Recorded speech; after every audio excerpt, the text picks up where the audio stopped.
What's up guys, how you doing? I hope you guys are well. Welcome to another video. So first things first, for everyone who was wondering, everyone who saw my last video, yes, little Sambles did arrive. He came about 10 days ago. So that means I have a 10-day-old baby, and loads of you will realise that means I haven't really slept in 10 days. So let's cut straight to the chase. I hope in return for that, I'm still finding the energy and the effort to film a YouTube video for you guys. So please, in return, take 2 seconds, go hit that like button, hit the thumbs up, because surely my efforts deserve it. Plus, let's be honest, we're about 20 seconds into this video and we can already tell it's going to be awesome, so why would you not hit the like button? This is going to be an awesome video. Let's go.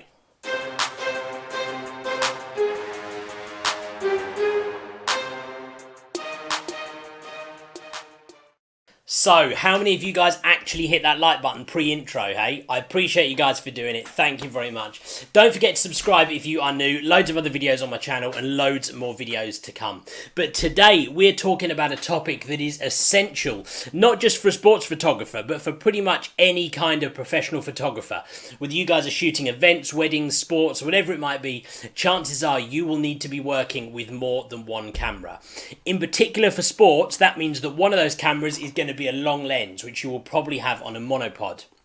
And there's loads of challenges that come with that. How do you work with two cameras? How do you move? How do you transfer from one to the other? And we are going to talk about that in today's video, because I think it will be an interesting topic for most of you guys out there. Before I grab the cameras, which I've got right here, just going to quickly touch on my Instagram. Don't forget to go follow my Instagram page. My main one is @RobSamblesSport. I'm putting it on the screen right here. Over there, I'll do some behind-the-scenes stuff. I announce my Q&As over there on the Instagram stories. I always show where I'm at, photos of every event I've done. So go check that one out. I think that's going to be a good one for you guys to go follow. I'm also in Instagram in two other places. You can find me @ScorchersPhotog. That's dedicated to the Surrey Scorchers, who I work for. And my other page is @RobSamblesPhoto. That's mostly travel and landscape stuff for you guys who are interested. And you can also find me on Twitter using that @RobSamblesPhoto as well. So go and check those out. Okay, so let's get hold of these two cameras. Now, for the exercise we're doing today, I am using the two cameras that would be my standard football setup or soccer setup. I've got my 1DX with my 70-200 lens on there. This is my main kind of action, closer action camera that I use for sports. My second one is my Canon 7D2 with my 300mm lens. Now, most of you guys doing sports will have a camera with a longer lens, which you will probably be carrying on a monopod. And that's one of the things that makes it quite tricky when working with two cameras. So I thought I would use these two as the main setup for this video. I am going to do a second one of these videos around basketball, because for basketball you tend to have two shorter lens cameras and not like this. The challenge with that is you don't tend to have either of them on a monopod, so then you have to actually carry them both. I'm going to talk about how I do that in a separate video. This one is a bit more football, field sports, rugby, hockey, lacrosse, American football, those kinds of things. So I'm going to show you how I do it. Now, the first thing, of course, is that I have this main camera with the long lens on the monopod. Now, that's pretty essential, right? I know some people still don't use a monopod for a long lens. Probably fairly rare, but I'm aware that some people don't. But to operate with two cameras, that's pretty much essential, because that turns this from a camera that absolutely needs two hands to hold it into a monopod where when you need to, you can just hold that with one hand.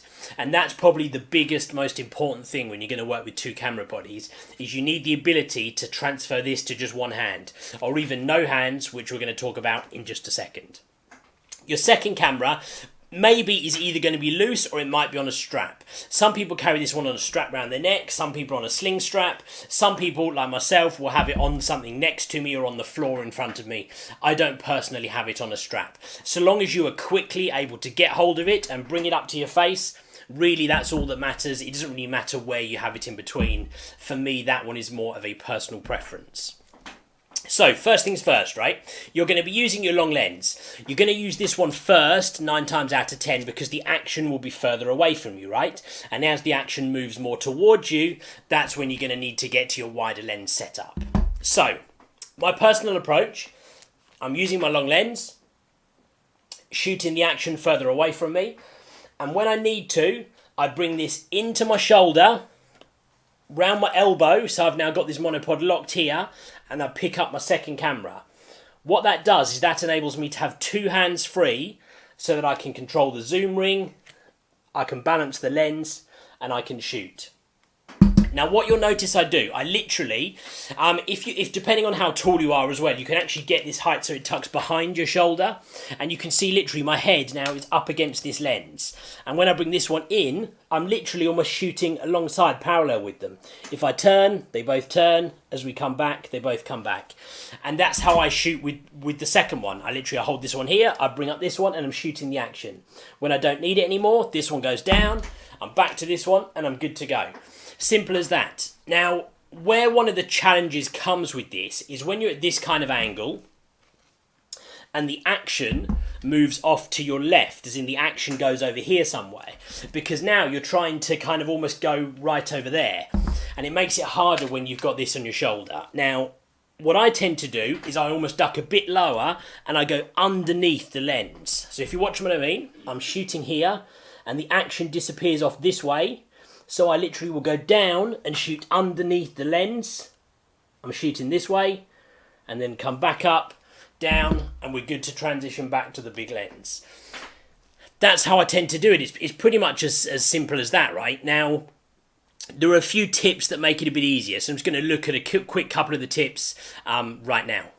Okay, so tip number one, you want to make sure that this is really well balanced. Okay, now by balanced, I mean that when you let go, it doesn't just immediately fall. It will fall, of course, but you see what I mean? I let go, and it bounces for a second, and then it falls. It's because it's fairly well balanced, as in the weight is fairly evenly distributed. Now, the way you can change that, you can get adjustable plates that you put on the foot, which enable you to slide this back or forward so that the weight is even. Now, I've got quite lucky with mine. My setup just straight into the lens foot. It balances pretty well, so it's okay.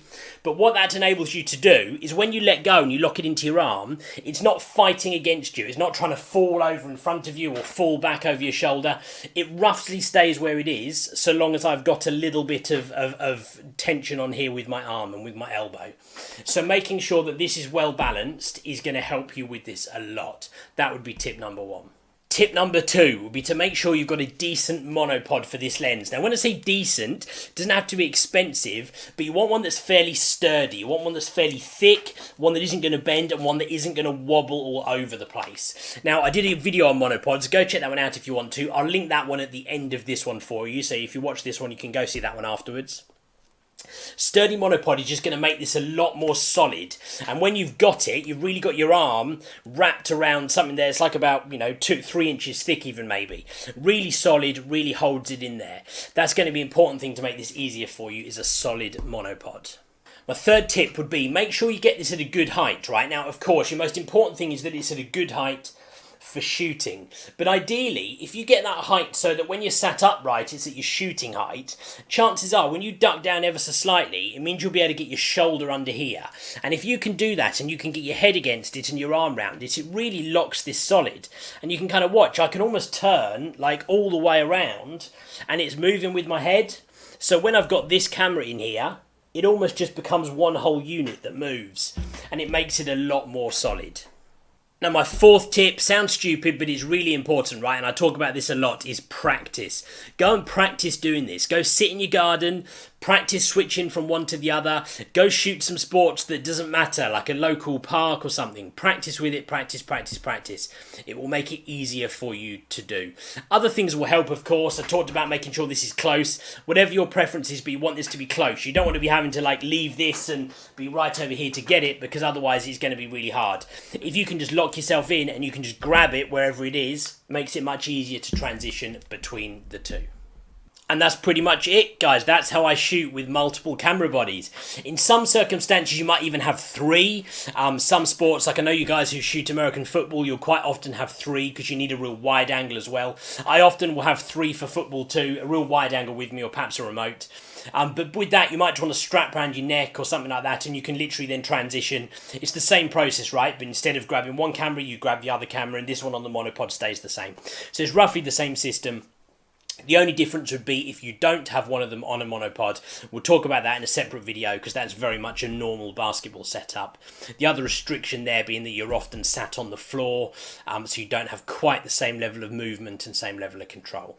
But in the meantime, I hope you guys found this video interesting. If you did, please do take that second to go hit the thumbs up button for me. It helps out the video loads, it helps out my channel, and I really, really appreciate it. Don't forget to subscribe if you are new, and I will see you guys real soon on the next video. Thanks for watching.